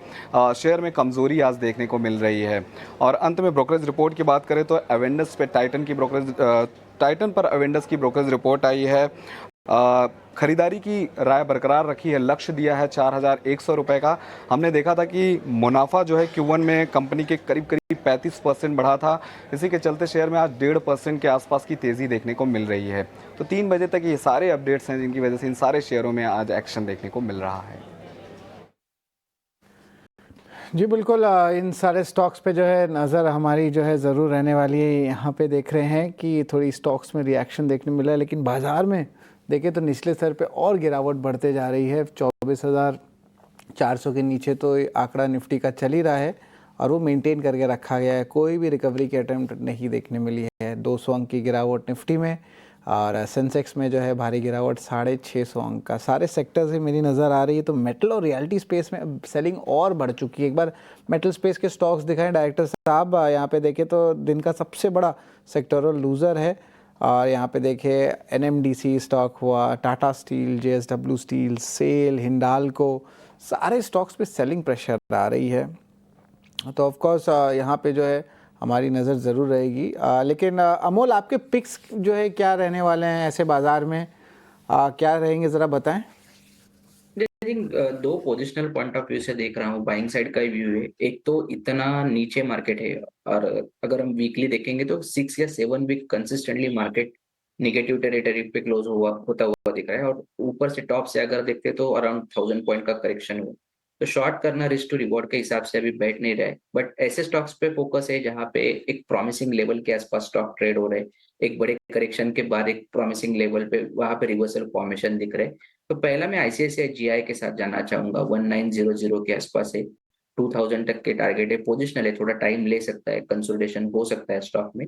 और स्टॉप लॉस रहेगा उसका 1860 का। एक करेक्शन के बाद near 200 day simple moving average के पास ट्रेड होता हुआ दिख रहा है। और अगर हम ये वीक का बात करेंगे तो इतना ये करेक्शन में कंट्रीब्यूट हुआ नहीं है। मुझे लगता है पोजिशनल पॉइंट ऑफ व्यू से 1860 एक इंपॉर्टेंट लेवल रहेगा। अगर वो सस्टेन होता है तो एक बाउंस बैक ICICI GI में देखने को मिल सकता है। दूसरा मैं टाटा कंज्यूमर के साथ जाना चाहूंगा, 1050, ये भी पोजिशनली देख रहा हूँ। 1110 के टारगेट निकल के आ रहे, 1030 तक 1030 स्टॉप लॉस लेवल रहेगा। इसमें भी एक करेक्शन पूरा होता हुआ दिखने को मिल रहा है, और थोड़ा सा मोमेंटम ड्रॉप होते हुए चार्ट्स पे दिख के आ रहे हैं। अगर यहाँ से रिवर्सल आता है और मार्केट सेंटिमेंट अगर इम्प्रूव होता है तो टाटा कंज्यूमर में एक फ्रेश टेक्निकल बाउंस बैक देखने को मिल सकता है। यहाँ पे जो है थोड़ी खरीदारी की राय ज़रूर आ रही है। देखिए टाटा कंज्यूमर जिस तरह बात कर रहे थे अमोल, हरे निशान में भी स्टॉक आ गया, बहुत बढ़िया कॉल है। 1050 पे करंट लेवल्स पे जो है चल रहा है स्टॉक, तो इस पे भी हमारी नज़र ज़रूर रहने वाली है। लेकिन एक और स्टॉक पे बारे में बात करेंगे हम, और यहाँ पे FMCG से अब हम चलते हैं IT पैक में। HCL टेक एकमात्र शेयर है जो हरे निशान पे हैं। ऑफ कोर्स यहाँ पे चर्न बहुत आ रहा है, बहुत वॉलेटाइल काउंटर है। आपको कोई भी स्टॉक अमोल IT स्पेस में वैल्यू देखने मिल रहा है, कहीं पे वैल्यू इमर्ज हो रहा है? क्योंकि बहुत सारे स्टॉक्स अपने 5 ईयर एवरेज के नीचे आ चुके हैं, और अगर पंट लेना पड़ता तो कौन सा वैल्यू बाई रहता, अगर है आपके पास कोई लिस्ट? मिड कैप IT वाली भी चल सकती है। हाँ जी, बिल्कुल बिल्कुल, आपने बिल्कुल सही कहा कि जो डीप करेक्शन के बाद एक कंसोलिडेशन देखने को मिला है फ्रंट लाइन IT स्टॉक्स में और मिड कैप IT स्टॉक्स में, तो सभी IT स्टॉक में मोर और लेस सिमिलर पैटर्न होते हुए देखने को मिला है। अगर मिसिंग है तो मार्केट का सेंटीमेंट जो अच्छे लेवल्स में आके भी IT में कोई पुल बैक या टेक्निकल बाउंस बैक देखने को नहीं मिल रहा है। बट एक अच्छी बात है कि जो करेक्शंस आ रहे थे वो कहीं ना कहीं रुकते हुए देखने को मिल रहे हैं। तो पहले अगर मैं फोकस करूंगा तो नेचुरली जो लीडर्स है उनके साथ जाना चाहूंगा। वहां पे TCS और इन्फोसिस अगर मैं देखता हूँ तो वहां पे काफी प्रॉमिसिंग फॉर्मेशन है, मार्केट भी इतना ओवरसोल्ड है। अगर वो बाउंस बैक करते हैं तो नेचुरली IT का रोल भी देखना इंपॉर्टेंट रहेगा। और वो कहीं ना कहीं अगर फ्रंट लाइन IT स्टॉक्स में अगर बाउंस बैक आता है तो नेचुरली उसका फ्लो जो है वो मिड कैप IT में हम बढ़ते हुए देख सकते हैं। फिलहाल लेवल्स वाइज HCL टेक में अगर हम देखते हैं तो लेवल्स काफी प्रॉमिसिंग है, हायर बॉटम फॉर्मेशन बनाए after a sharp correction. But I think जो बाउंस बैक है उसके लिए ट्रिगर पॉइंट मिसिंग है। मुझे लगता है ऊपरी लेवल पे अगर मैं देखता हूँ तो 1490 would be immediate trigger level. उसके ऊपर आई थिंक ये पुल बैक रैली का एक्सटेंशन देखने को मिल सकता है। ऑन द फ्लिप साइड 1440 जहाँ पे करेक्शन खत्म हुआ था वो एक इंपॉर्टेंट सपोर्ट जोन का काम कर रहा है। वैल्यू पिक्स भी जो है मोमेंटम देखने मिल रहा है। HCL टेक हरे निशान में है और एकदम फ्लैटिश अभी हो गए हैं।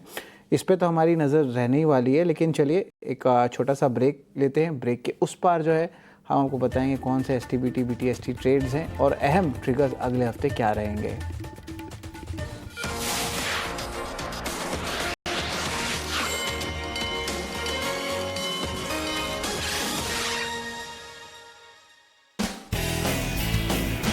गोल्ड पर गोल्डन वर्ड्स और सिल्वर की बताएंगे silver lining. Community market consumer centric economy क्या दिक्कत हो रही थी? बेस मेटल्स के लिए बनेंगे मेटल डिटेक्टर और कच्चे तेल का बताएंगे पूरा खेल। देखिए एग्री मार्केट की हर बात मेरे यानी विश्वमोहन के साथ ET नाउ स्वदेश पर। सर इन्हें क्रिप्टो करके लाइव सेट करनी है पर कॉन्फिडेंस वो 50 के आसपास है निफ्टी।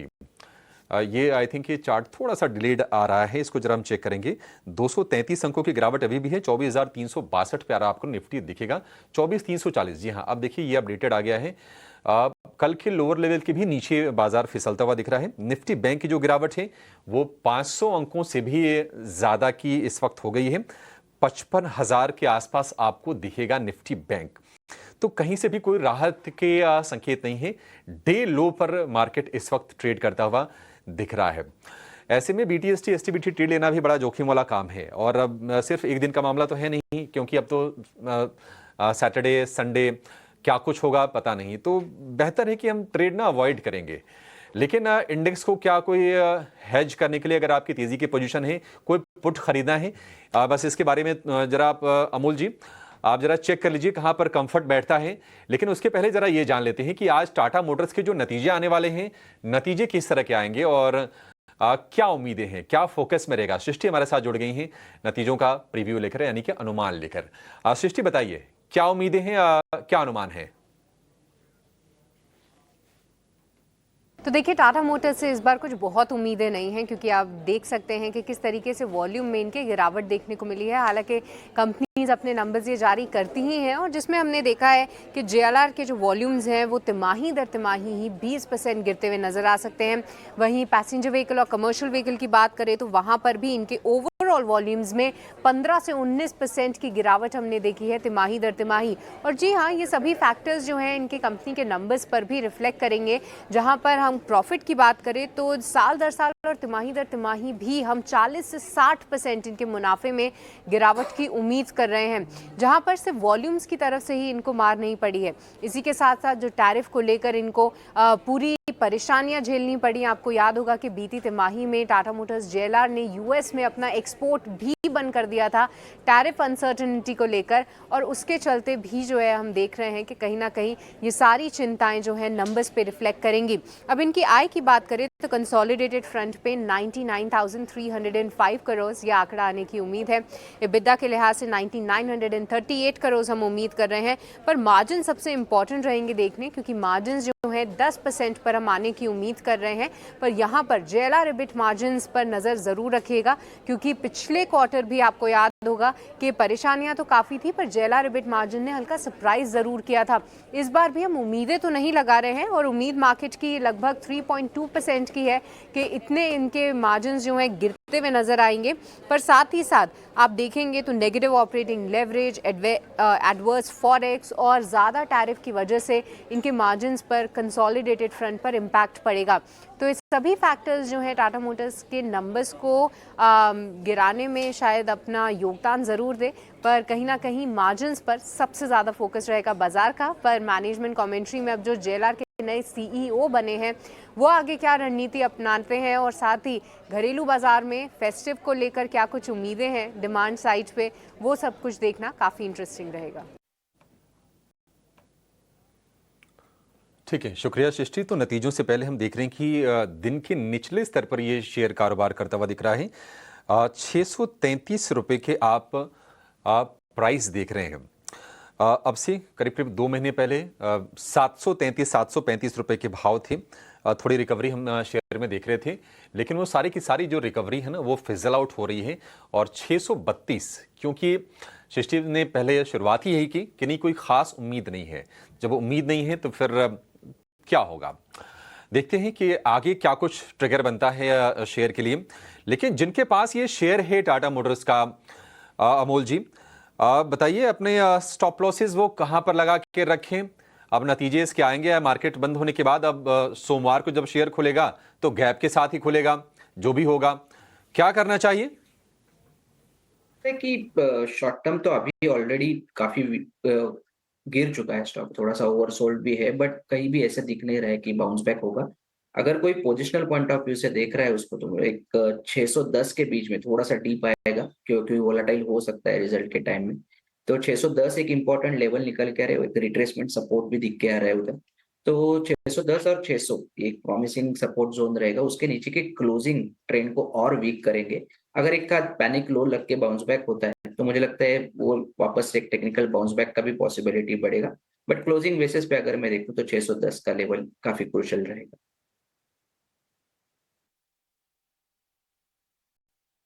लेवल बहुत क्रूशियल है। अब लगातार गिरावट में ही है टाटा मोटर्स। निफ्टी बैंक 55,000 के नीचे 1% से ज्यादा की कमजोरी। और ये जो भी अनसर्टेनिटी है नहीं, आप देखिए मतलब क्लियर कट, ऐसा नहीं कि इसमें बहुत कुछ दिमाग लगाना है, बहुत कुछ समझना है। ये बहुत ही सिंपल है। बाजार को ना अनसर्टेनिटी पसंद नहीं है, बाजार आगे देखना चाहता है। आगे जो पिक्चर है वो बहुत ही अनक्लियर है, क्योंकि टैरिफ को लेकर क्या होगा, भारत अमेरिका के बीच में क्या बातचीत होगी। हालांकि ट्रंप ने तो कह दिया कि अब हाल फिलहाल कोई बातचीत होगी नहीं जब तक ये डिस्प्यूट चल रहा है। तो वो चीज़ भी परेशान कहीं ना कहीं करेगी। अमेरिका रूस के बीच में बातचीत होनी है, वो कब होगी, कैसे होगी, पुतिन मानेंगे नहीं मानेंगे। पुतिन पहले कह चुके हैं कि सारी बातें कबूल है, हम युद्ध नहीं रोकेंगे, हम बातचीत करेंगे यूक्रेन से, लेकिन सीज फायर नहीं होगा। ट्रंप चाहते हैं सीज फायर हो, और उसी को चलते भारत से भी नाराजगी है कि भारत जो फ्यूल खरीद रहा है उसको लेकर तनातनी है। तो ये बड़ी असमंजस वाली स्थिति है। और आप देखिए 24,350 के नीचे आपको निफ्टी दिखाई देगी, यानी कल की जो रिकवरी हुई थी ना उस लेवल से, वो सारी की सारी आज गायब कर दी बाजार ने। नतीजे ऑफ लेट अच्छे आए हैं। मतलब अगर आप निफ्टी की पिक्चर देखेंगे, एक बार वो स्कोर कार्ड आप लेकर आइए स्क्रीन पर, आप देखेंगे कि 46 नतीजे आ गए हैं, 4 नतीजे बाकी हैं, 1 नतीजा आज आ जाएगा। और बाकी के जो 3 नंबर्स हैं वो आने वाले हैं 12 अगस्त को, हिंडाल्को, अपोलो हॉस्पिटल के और ओएनजीसी के। नतीजों का सीजन हो जाएगा ऑलमोस्ट ओवर। बाकी मिड कैप के, स्मॉल कैप के और कुछ नंबर्स आते रहेंगे, बट निफ्टी की 12 अच्छे नतीजे हैं। तो बहुत कोई ऐसी बुरी पिक्चर नहीं है। 8 ही कमजोर हैं, 13 अनुमान के मुताबिक हैं, 13 मिले जुले हैं। तो ओवरऑल सेकेंड हाफ में जो अर्निंग सीजन रहा है Q1 का, वो ठीक रहा है, लेकिन बाजार पूरी तरह से अब इसको इग्नोर कर रहा है। और एफआईज भी हम देख रहे हैं कि इस अनिश्चितता के चलते भारतीय बाजार में पैसे डालने से कतरा रहे हैं, बल्कि उनकी जो पोजीशन है उसको भी धीरे धीरे करके वो कम कर रहे हैं। और इंडेक्स फ्यूचर्स में सिर्फ 8.5%, 8.59% की होल्डिंग जो कल की फिगर रही है। तो ये तमाम चिंताएं बाजार में रही हैं। अमोल जी, एक और चीज आप बताइए, मान लीजिए किसी के अगर निफ्टी में लॉन्ग हो, अब तक मान लीजिए वो होल्ड कर रहा हो, कोई पुट खरीदने की आप सलाह देंगे? या फिर जिसकी कोई पोजीशन नहीं हो, आपको लगता है कि बाजार यहां से और गिरने वाला है, कोई नीचे के पुट्स 24,200, 24,000 के खरीद के जाना चाहिए, हेज करके जाना चाहिए? जी, जिस तरीके का सेटअप है और फ्राइडे है, अभी 2 दिन का वीकेंड है, पता नहीं कौन से अनाउंसमेंट हो सकते हैं, जो भी होगा मोमेंटम काफी शार्प होने के चांसेस बढ़ जाते हैं ऐसे सिनेरियो में। तो मैं इन द मनी देखता हूँ तो 24,400 का 14 अगस्त का पुट ऑप्शन देख रहा हूँ, जो 130-135 के आसपास चल रहा है। 250-260 तक के टारगेट्स उसमें पॉसिबल है, एक्सपेक्टेड है। अगर कोई गैप डाउन बड़ा हो जाता है, मोमेंटम फास्ट होता है, तो उतना ही इमीडिएट इफेक्ट पुट ऑप्शन में आने के चांसेस इन द मनी में ज्यादा लग रहे हैं। और स्टॉप लॉस उसका रहेगा 60। बट याद रखिए मार्केट ऑलरेडी ओवरसोल्ड है। मोमेंटम को अगर चेस कर रहे हो, या कोई जो वीकेंड है और उसमें कुछ अनाउंसमेंट आती है, उसका कुछ अगर आप बेनिफिट लेना चाहते हो या हेज करना चाहते हो, तो आई थिंक 24,400 14 अगस्त का पुट ऑप्शन एक आइडियल ऑप्शन लग रहा है। 24,400 का पुट 14 अगस्त पे जो है नज़र रहेंगे, जहाँ पे कमाई के मौके बनते हैं। लेकिन दर्शक जो है बहुत मैसेज कर रहे हैं हमें। कैश मार्केट के एक स्टॉक है पीजी इलेक्ट्रोप्लास्ट, उसको एक बार स्क्रीन पे लाए। भारी गिरावट जो है यहाँ पे देखने मिल रही है स्टॉक में। बहुत हाई वैल्यूएशन, हाई ग्रोथ वाली स्टोरी थी, लेकिन आज देखिए दिन के ट्रेड में स्टॉक 22% गिर चुका है। कमज़ोर नतीजे आए हैं, लेकिन सबसे बड़ा बात है कि FY26 का गाइडेंस है, अक्रॉस सेक्टर सिग्निफिकेंटली ये गिरा दिए हैं।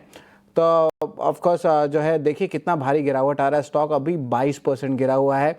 QIP लास्ट ईयर आया था 699 रुपीज़ पे, तो QIP के नीचे भी जो है ये आंकड़ा देखने मिल रहा है पीजी इलेक्ट्रोप्लास्ट का। हाई बेस प्रॉब्लम भी हो सकता है। अभी कंपनी की कॉन कॉल भी चल रही है, थोड़ी देर में हम फ्लैश भी दिखाएंगे। कंपनी कह रहे हैं कि कैश आउटफ्लोज में प्रभाव देखने मिला है, और ये जो चेंज आई है बिजनेस की ऑल ऑफ अ सडन देखने मिल रही है। देखिए 6 महीना पहले कंपनी के इतने अच्छे कंडीशन थे, और 6 महीना बाद सडनली इतना चेंजेस कैसे आ गया। प्रमोटर्स ने भी लगभग 5% स्टेक की बिकवाली की। तो इस पर ऑफकोर्स थोड़ी गहरी रिसर्च भी हम करेंगे, क्योंकि कंप्लेंट्स बहुत आ रहे हैं स्टॉक को लेके हमारे दर्शकों की तरफ से, और किस तरह कंपनी क्लैरिफिकेशन देती है उस पर भी हमारी नज़र रहने वाली है। एक बार चार्ट्स पे अमोल पीजी इलेक्ट्रोप्लास्ट पे आपसे जो है राय लेना चाहते हैं, यहाँ पे और गिरावट देखने मिल सकती है? ब्रोकरेज डाउनग्रेड्स का तो एक्सपेक्टेशंस है ही। जी बिल्कुल, अब 22% ऑलरेडी गिर चुका है और मार्केट का सेंटीमेंट उसमें और एडिशन कर रहा है, तो वीक सेंटीमेंट है और ऊपर से जो जिस तरीके का करेक्शन है जनरली किसी भी स्टॉक में अगर ऐसे फॉर्मेशंस होते हैं और ऐसे कॉम्बिनेशन के साथ अगर कोई करेक्शन आ रहा है तो वो एक्सटेंड होने के चांसेस काफी ज्यादा बढ़ जाते हैं। फिलहाल एक इम्पोर्टेंट लेवल के आसपास है बट उसका कोई इंपॉर्टेंस में अभी नहीं पकड़ के चल रहा हूँ क्योंकि ये सेल ऑफ काफी शार्प है, वॉल्यूम में एक्टिविटी भी काफी हाई हुआ है।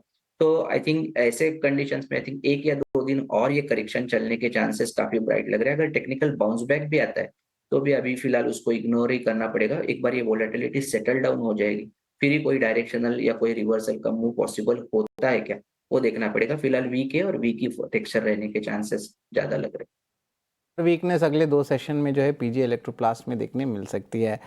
लेकिन सेलिंग की बात करें तो mid cap small cap indices की भी जो सेलिंग और बढ़ गई है और एक इम्पॉर्टेंट न्यूज़ फ्लो आ रहा है, स्क्रीन पे एक बार फ्लैश करें। नया आईटी बिल 11 अगस्त को पेश किया जाएगा। इसका ऑफकोर्स डिटेल्स जो है धीरे धीरे करके हमारे संवाददाता बता रहे हैं और देखा जाए तो इस पर एक अच्छी मोमेंटम देखने मिल सकती है। आईटी स्पेस में वैल्यू भी इमर्ज आ रही थी। आईटी बिल 2025 औपचारिक के रूप में जो है वापस लिया गया है। अच्छा, ये वापस ले लिया गया है, 13 फरवरी को लोकसभा में पेश किया गया था, तो इसके इंटरनल्स क्या है उस पर भी जो है हमारी नज़र रहने वाली है और एक थोड़ी सी सिंप्लीफिकेशन है उसको लेके जो है यहाँ पे हम देखेंगे अनाउंसमेंट्स आ रही है। चलिए ठीक है, इसका क्या अपडेट आता है ये हमारे संवाददाता जल्द से बताते रहेंगे, लेकिन एक बार बाज़ार पे वापस आ जाते हैं। अमोल जी, यहाँ पे देखिए स्विफ्ट करेक्शन आ रहा है और कल का जो डेज लो था उसके भी नीचे मार्केट्स आ गए, यानी कि कल की अपमूव को भी पूरी तरह डिस्काउंट कर दी गई है और लगातार 6th स्ट्रेट वीक जो है निफ्टी में भारी गिरावट आने वाला है। इस तरह पोजीशंस की तो हम बात कर ही लिए हैं, लेकिन कुछ निफ्टी में कहीं पे एक सेफ्टी का अगर ट्रेड लेना हो तो कौन सा स्टॉक लगता है कि सेफ रह सकता है आने वाले हफ्तों में जहाँ पे वॉलेटिलिटी कम रहेगी? इंडेक्स स्टॉक पे फोकस ज्यादा रहेगा क्योंकि ऐसे करेक्शन इंडेक्स वाले जो क्वालिटी स्टॉक्स है उसमें ज्यादा अपॉर्चुनिटी देते हैं। तो मेरे ख्याल से अगर मैं देखता हूँ तो HDFC लाइफ है जो बिल्कुल भी कंट्रीब्यूट नहीं हुआ है, इनफैक्ट रिवर्सल फॉर्मेशन को कंटिन्यू किया है। SBI लाइफ भी है जो ऊपर ही रहा है, वो कंसोलिडेशन में है बट कंसोलिडेशन भी पॉजिटिव साइड का है। और कहीं ना कहीं अगर बैंकिंग में देखते हैं तो ICICI बैंक एक प्रॉमिसिंग लेवल पे गया, हालांकि आज दबाव जरूर है बट ये स्टॉक के ऊपर ध्यान जरूर रहेगा। अगर मार्केट में रिवर्सल आता है और ये स्टॉक में पॉजिटिव मोमेंटम बढ़ता है तो आई थिंक उसके ऊपर फोकस रहेगा। पॉजिटिव मोमेंटम में लाइफ इंश्योरेंस स्टॉक्स जो है एक सेफ्टी बेट ज़रूर है। और देखिए HDFC लाइफ इतनी करेक्शन में भी अपने आप को होल्ड करके रखा है, 750 लेवल्स के ऊपर है, स्टॉक लगभग 0.3% ऊपर है। लेकिन चलिए बाज़ार की क्लोजिंग की तरफ चलते हैं। कुछ खास सपोर्ट नहीं आ रहा है और जैसे स्टार्ट हुआ था बाज़ार फ्लैटिश ओपनिंग थी थोड़े नेगेटिव बायस के साथ, लेकिन देखिए भारी गिरावट देखने मिला है। बहुत चंद निफ्टी के गेनर्स जो है आपके स्क्रीन पे देखने मिल रहे हैं और बहुत मामूली गेन्स है। अगर आप इंडेक्स कंट्रीब्यूशन पॉइंट्स के बारे में बात करें, HDFC लाइफ अमोल जी बात किए ही थे, इसके अलावा ट्रेंट, डॉक्टर रेड्डीज इंटरेस्टिंगली अच्छी अपमूव आई है और टाइटन अर्निंग्स का इम्पैक्ट और NTPC इन स्टॉक्स में जो है तेज़ी देखने मिली। लेकिन आज गिरावट बहुत ज़्यादा हो रहा है।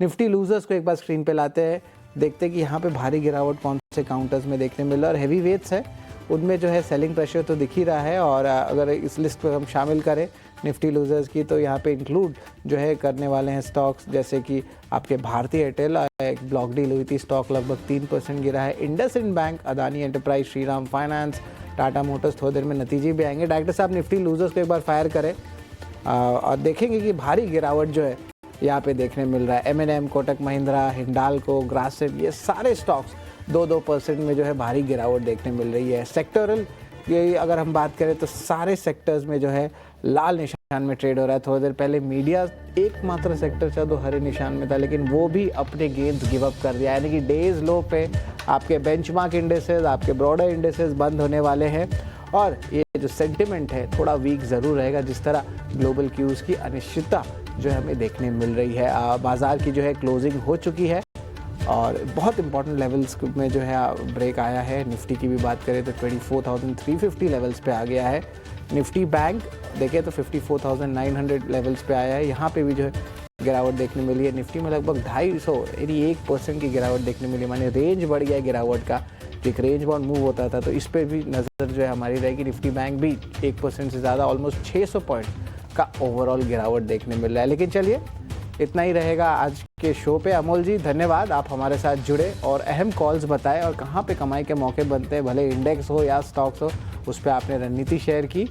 और बस इतना ही रहेगा। मुझे और अभिषेक को जो है आज्ञा दें और ऑफ कोर्स वीकेंड है, थोड़ा मन को लाइट रखे। बाजार ज़रूर लाल निशान में बंद हुआ है, रक्षाबंधन है कल, फैमिली के साथ टाइम स्पेंड करें और खुश रहें। धन्यवाद।